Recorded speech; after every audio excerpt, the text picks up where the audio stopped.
안녕하세요. 디앱의 임주성입니다. 자, 오늘 영상에서는 24일 날 목요일 SK 하이닉스의 잠정 실적 발표와 관련된 내용으로 세 가지 정도 확인을 해 보려고 합니다. 자, 첫 번째는 이 잠정 실적 발표로 인해서 실적이 얼마만큼 나와줬었을 때 이 반도체 시장 자체가 다시 한번 분위기가 상승할 수 있는 분위기로 바뀔 수 있을지 그 수치 기준을 한번 확인을 해 보려고 하고요. 그리고 두 번째로는 삼성전자와 하이닉스가 업계 1위가 바뀔 수 있다라는 이야기가 나오고 있습니다. 자, 과연 이 수치가 어떤 기준으로 보면 좋을지 데이터적으로 한번 확인을 해 보려고 하고요. 마지막으로는 현재 SK 하이닉스에 관련된 증권사에서 제시하는 목표 주가는 얼마인지 대해서 마지막으로 한번 살펴보고 오늘 영상 마무리해 보도록 하겠습니다. 자, 시장에서 하이닉스의 실적이 관심을 가진 이유 중에 하나라고 말씀드릴 수 있는 부분은 지난주에 TSMC 실적 부분들이 어닝 서프라이즈가 나오게 되면서 SK 하이닉스에 대한 기대감도 같이 올라갔다라고 볼 수 있겠습니다.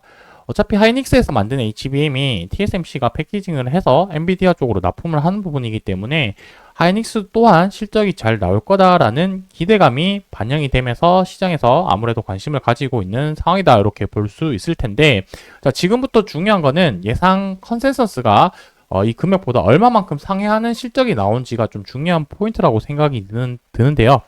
자, 여기서 이제 컨센서스가 얼마 정도로 예상되어 있는지 부분을 확인을 해보면은 1차적으로는 매출 부분들이 18조 정도 예상을 하고 있고 영업이익이 6조 7천억 정도 예상을 하고 있는 상황입니다. 일부 증권사에서 예상하기에는 매출 부분이 크게 19조까지 예상하는 그런 증권사 부분도 있었는데 현재로서는 지금 매출 기준이 18조 그리고 영업이익이 6.7조에서 6.8조 정도로 예상을 하고 있는 수치다라고 이렇게 좀 기억을 해 주시면 좋겠습니다. 자, 제가 이따가 표로 정리를 해서 내용을 하나씩 좀 살펴보려고 하고요. 하이닉스의 잠정 실적 예상치는 이 정도로 지금 예상을 하고 있다라고 볼 수 있겠습니다. 자, 이와 대비해서 삼성전자와 관련된 부분들을 잠깐 언급을 해보면은 삼성전자의 매출이 79조에 영업이익이 9조를 달성을 했는데 절대적인 금액만 놓고 봤었을 때는 9조라는 금액이 작은 금액은 아니지만 시장에서 왜 이렇게 충격받았냐라고 이 관점을 봤었을 때 이 컨센서스가 10조 7천억 정도로 이렇게 가이던스가 나왔었습니다. 근데 이 10조 7천억이라는 금액 자체가 생각보다 삼성전자의 실적이 좋지 못하겠다라는 기대감 이러한 부분들이 반영이 되면서 하향 조정을 하게 되었는데 그 하향 조정한 금액보다도 실적이 더 안 좋게 나오게 되면서 어닝 쇼크라는 말이 나오게 되었습니다. 자, 그래서 이 삼성전자 같은 경우는 여러 사업 부분들이 많이 이제 섞여 있는 금액이라고 보시면 될 것 같고 거기와 관련해서 이제 반도체와 관련된 부분들의 사업 부분이 DS 사업 부분이라고 보시면 될 텐데, 자, 여기서 영업이익이 5조 정도로 예상을 하고 있기 때문에 하이닉스가 반도체 관련해서는 삼성전자를 이제 뛰어넘는 것이 아니냐라는 관측이 나오고 있습니다. 자, 그래서 이 부분을 표로 정리를 해서 다시 수치적인 데이터로 한번 살펴보고 넘어가 보도록 하겠습니다. 자, 3분기 실적과 관련해서는 영업이익 부분이 좀 중요한 포인트라고 말씀드릴 수가 있을 것 같습니다. 삼성전자의 3분기 잠정 실적 발표에서는 사업 부문별 영업이익이 발표되진 않았지만 언론에서 지금 언급하고 있는 부분은 약 5조 금액 정도로 예상을 하고 있는 상태입니다. 하이닉스는 요번에 지금 예상하고 있는 금액대가 거의 7조 가까이 되는 6.8조로 예상을 하고 있기 때문에 지금 삼성전자보다도 더 높은 영업이익을 기록을 하는 부분은 결국에 업계가 이제 1등이 바뀌어 갈 수 있는 가능성이 지금 높아졌다라고 볼 수 있겠습니다. 자, 지금 3분기 실적이 이렇게 나왔었는데 2분기 같은 경우 삼성전자가 6.4500억 정도 영업이익이 나왔고요. SK 하이닉스 같은 경우는 5.5천억 정도 이렇게 나왔었습니다. 이 당시만 하더라도 조금 많이 격차가 줄어들었었는데 3분기 때 이렇게 실적이 뒤집혀질 수 있는 핵심 키워드는 결국에 HBM과 관련된 부분이지 않을까라고 생각이 들고요.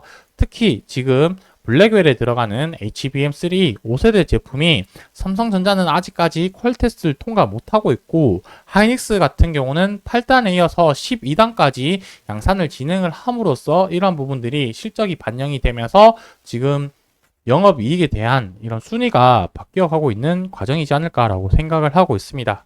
자, 그래서 제가 생각하기에 하이닉스가 지금 영업이익에 예상 컨센서스가 6.8천억 정도로 예상이 되어지고 있는데, 7조 이상 만약에 매출이 나오게 된다라고 봤었을 때 시장에서 조금 더 전반적인 반도체 섹터의 흐름이 긍정적으로 흘러갈 수 있지 않을까라고 생각을 하고 있습니다. 자, 10월 8일 삼성전자 잠정 실적 발표 이후에 발행한 SK 하이닉스의 레포트 자료에 이제 제시된 목표 주가 금액을 한번 볼 텐데, 자, 첫 번째로 가장 금액이 높았던 이제 증권사 같은 경우는 상상인증권 그리고 IBK증권 해서 30만 원 목표 주가로 제시를 했었고요. 그 다음에 대신증권에서 26만 5천 원 정도 이렇게 제시를 했고, 그 다음에 흥국증권에서 25만 원, 유한타증권이 22만 원으로 제시되어 있는데, 촬영일 기준인 21일 종가 기준으로 봤을 때는 현재 거의 19만 원 정도로 종가가 마무리가 되었습니다.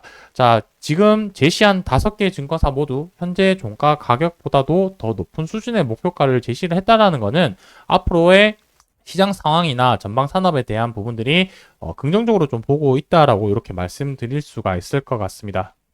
자, 증권사 관련된 부분들의 리뷰나 그리고 삼성전자의 가이던스 그리고 사업 부문별 실적 발표, 그리고 이제 가장 최근에는 이제 하이닉스의 잠정 실적 발표를 하고 나서 주가 움직임이나 이러한 부분들을 어떻게 해석하면 좋을지에 대한 내용들을 저희 대협에서 제가 지속적으로 영상 리뷰해 드리도록 하겠습니다. 감사합니다.